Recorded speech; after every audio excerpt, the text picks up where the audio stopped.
Okay guys, we're about to correct the questions in your booklet concerning the video, The Foot in the Door. Okay, so you should only be watching this video if you've already watched video 1 on our website and you have answered all the questions in your booklet. If you have done that, let's start the correction together. So you had to answer 6 questions. We're going to go through them in chronological order. Question 1 was, what does he mean when he says it's the oldest trick in the book? Well, he means it's a trick that has been used for a long time to get people on board, to convince them. Obviously, if it's the oldest trick in the book, it also means that it is used by a large number of people and that it genuinely works. Question 2 was, what should you do first in the foot in the door technique? Well, Nick Cooney explains that you should start by asking for something small, something insignificant, okay? Something they'll automatically say yes to. So it could be, for example, wearing a pin or signing a petition. Question 3 was, what's the second step? Well, you should start by waiting a little bit.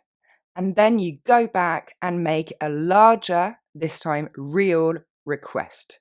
So it could be, for example, to donate money or to go vegetarian. Question 4 was, give us an example of how it works. So, for example, you would start by asking someone to wear a pin to support a cause, and maybe a week or 2 later, you'd go back and ask them to donate a bit of money for this same cause.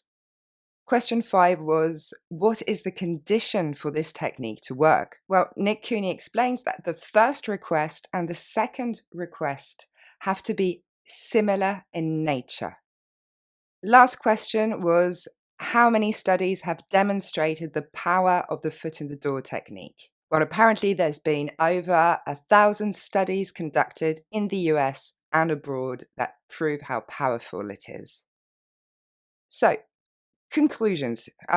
This is what we can write down. Step 1, ask for something insignificant. It's the fake request. Step 2, wait for a bit. Step 3, go back and ask for something bigger, your real request.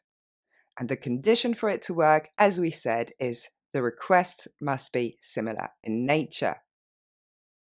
Now, why do you think this works? This is a good question. Why would you think this actually works most of the time? Well, it's because it creates a sense of commitment, okay? You've started to show commitment with the first small request. So, for example, if it's to defend a cause, okay, if I sign a petition or wear a pin to support the cause, I will identify to a person who supports this particular cause.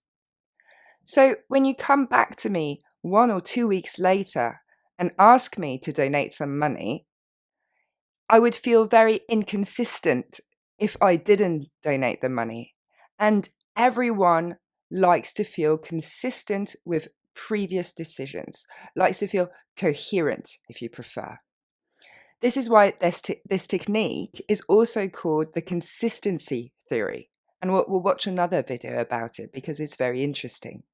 Right, it's time for you to complete and correct your notes. If you need to go back, pause, listen to this correction again, please do.